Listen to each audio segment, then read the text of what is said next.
Israel और Iran के बीच तनातनी लगातार बढ़ती जा रही है। इजरायल ने 25 अक्टूबर की रात को ईरान पर हवाई हमले कर दिए थे और इजरायल के 10 लड़ाकू विमान ईरान के आसमान में घुसे और फिर उन्होंने ताबड़तोड़ बमबारी की है। इस हमले में कई लोगों की मौत हो गई जबकि कई लोग घायल भी हुए हैं। इस हमले के बाद अब ईरान ने भी तीखे तेवर दिखा दिए हैं। क्या कुछ कहा है इस वीडियो के अंदर कंप्लीट मैं राहुल कुमावत आपको बताने वाला हूं। ईरान के सुप्रीम लीडर खामोनेई ने कहा है कि ईरान के संबंध में इजरायल गलत अनुमान लगा रहा है। वो ईरान और उसकी ताकत को नहीं जानता, यानी सीधा सीधा अल्टीमेटम अब ईरान की तरफ से इजरायल को दिया गया है। इधर इजरायल ने पहले ही ईरान को बता दिया था कि वो हमला करने वाला है और साथ में चेतावनी दे दी थी कि ईरान इस हमले का जवाब देने की गलती न करे। इसके बाद अमेरिका ने भी ईरान को चेतावनी दी थी कि वो हमले का जवाब नहीं दे, वरना अमेरिका इजरायल के बचाव में सामने आएगा। ईरान को दोनों तरफ से धमकाया जा रहा है, लेकिन ईरान ने भी तेवर अब दिखा दिए हैं।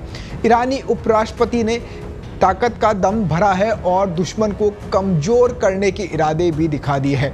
ईरान को इस बार सऊदी अरब का साथ भी मिला है, जिसने ईरान पर हमले को कानून का उल्लंघन करार दिया है। अब सवाल ये है कि ईरान को इजरायल और अमेरिका यानी दोनों की तरफ से एक साथ धमकी क्यों दी जा रही है? क्या दोनों को ईरान की हमले से आशंका है? कुछ घंटों के भीतर ही यह आशंका भी सही साबित हुई थी। ईरान ने जवाब देने का इरादा भी जता दिया है।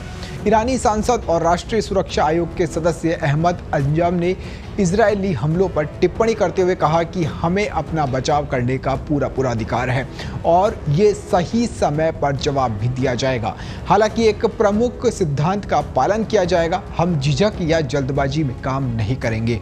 इजरायल ने किसी को नहीं बख्शा, ईरान की ताकत पर जमकर प्रहार किया। इजरायल ने अमेरिका को जो कुछ बताया है, इजरायल के मुताबिक उसने ईरान के मिलिट्री ठिकानों पर हमले के पावर प्लांट को निशाना बनाया और ऑयल रिफाइनरी पर भी धावा बोला। कुल मिलाकर इजरायल ने कोई रियायत नहीं बरती ईरान को कमजोर बनाने में, और दावा ये भी किया जा रहा है कि सारे हमलों को अंजाम देने के बाद उसके सारे विमान सुरक्षित लौट आए हैं। लेकिन अब शायद बारी ईरान की आ चुकी है। ईरान के सुप्रीम लीडर खामोनेई ने कहा है और वो भौंकला चुके हैं। उन्होंने पहले भी चेतावनी दी और अब एक बार फिर से चेता दिया है कि इजरायल मिसाइल हमलों का जवाब देने में गलती ना करे। लेकिन इजरायल ने हमला कर दिया और अब ईरान पलटवार भी कर सकता है। इसकी पूरी आशंकाएं बढ़ गई हैं। आने वाले समय में देखना होगा कि अब ये युद्ध किस ओर जाता है, क्योंकि लंबे समय से ईरान और इजरायल के बीच अब लगातार तनातनी बढ़ती जा रही है।